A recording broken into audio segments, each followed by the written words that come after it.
Hi, I'm Yvette Rios for TheLatinKitchen.com, and I wanted to share with you guys one of my favorite recipes for a nice side that's good all year round.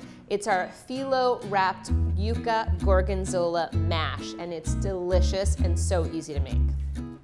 For this recipe, you're gonna need phyllo dough, you're gonna need yuca or cassava, Gorgonzola cheese, heavy cream, melted butter, and then for the topping, I've got cranberries that I've already put in a sauce and a little salt.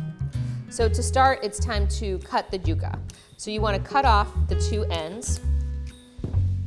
So yuca is a very traditional kind of tuber or root vegetable that's eaten in a lot of Latin America and specifically in the Caribbean. So what I've recently learned how to do is you can put it in you can put it in a kitchen towel like this, and you hit it down.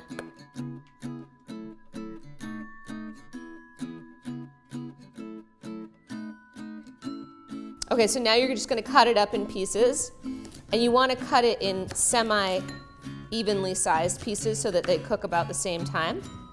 And then you're gonna put it in water that you've been boiling, and you're gonna leave it in there for about half an hour. So you wanna check on it in like 20-25 minutes and make sure that it's soft. So once your yuca is boiled and it's nice and soft, you can drain it and then take it right off the stove, and then we're gonna start adding our ingredients to it.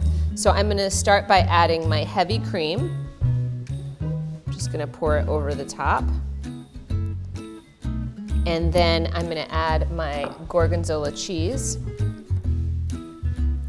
And Gorgonzola cheese is a really nice, it's in the blue cheese family, so it's a very pungent flavor. It goes really, really well with the yuca. And then just start with a masher and just mash it down. If you have an electric mixer, you can use that. We want to try to get this as creamy, soft as possible. So start with the masher and then work your way over. The other thing that you're gonna find when you cook yuca or cassava is that in the center there's like a vein that's a little hard. It's easier to take it out once it's cooked, so just go ahead and take it out and put it to the side. So this is getting there, but you want it to be a nice creamy consistency because you're gonna use these to fill in the phyllo cups. So after you've got it about to here, you can use a hand mixer to get it really nice and smooth. So once your yuca is done, it should be about the consistency of like a mashed potato, like this. You're gonna add some salt and pepper, make sure that it tastes really good, and put it off to the side, because now we're gonna start on our phyllo cups. These are super easy. I've got some phyllo dough under here, and you usually buy this in the frozen section of your grocery store. It's really, it's a puff pastry dough, also very easy to work with, and it comes in these really thin sheets like this.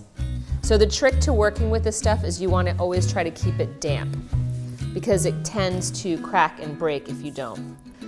So in order to have them not stick to each other, the different layers, we're gonna do 4 layers, you can use butter or you can use coconut oil. I'm using butter because I want it to be a nice like buttery flavor, but you need any kind of oil to help the layers from separating.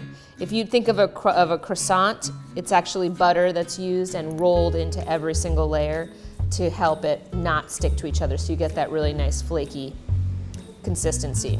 Okay, so once you've got your 4 layers of phyllo dough on there, 4 is a great amount because it holds the yuca in really well. Now all you need to do is cut them into pieces of 6, because we've got a muffin tin that has 6 openings here. So you're gonna be able to make 6 of these, you double the recipe and you can make 12. So let me grab a knife. And so now you're gonna cut it into 6 pieces. You've got a muffin tin here with 6 openings, so that's just perfect. And if you're gonna make more for a bigger party, you just double the recipe. So I'm gonna just cut down, make 3 columns, and then you're just gonna do 1 across. And these are gonna become your cups. Okay, so now you're just gonna fill in your muffin tins with the phyllo. It's like working with paper. You can kind of fold it and it's very forgiving. Okay, so I've got my last 2, and I'm just putting about 2.5 tablespoons full of the filling inside each one. So we're basically making a Latin style quiche. Okay, so then you just fold in your corners like that. So you're gonna make them each like a little package, like a little present. just like that. And I've got my oven preheated to 350 degrees. I like to set my timer for maybe 5 to 10 minutes before it's recommended, just to make sure that they don't burn. Okay, so now you take them out of the oven, let them cool for a little bit to be able to take them out of your muffin tin. And then I've got my plate right here.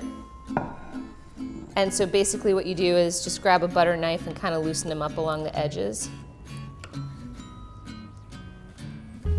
So now that you've popped them out, I made a cranberry sauce. These are dried cranberries that I boiled with a little bit of orange juice. And you can go ahead and put these right on there. You can also use like a spicy, like red pepper jelly, works really well. Just about anything you'd like, you can top them with. And there you go, super easy. I hope that helps you the next time you've got friends and family over. I'm Yvette Rios for thelatinkitchen.com. Until next time, buen provecho.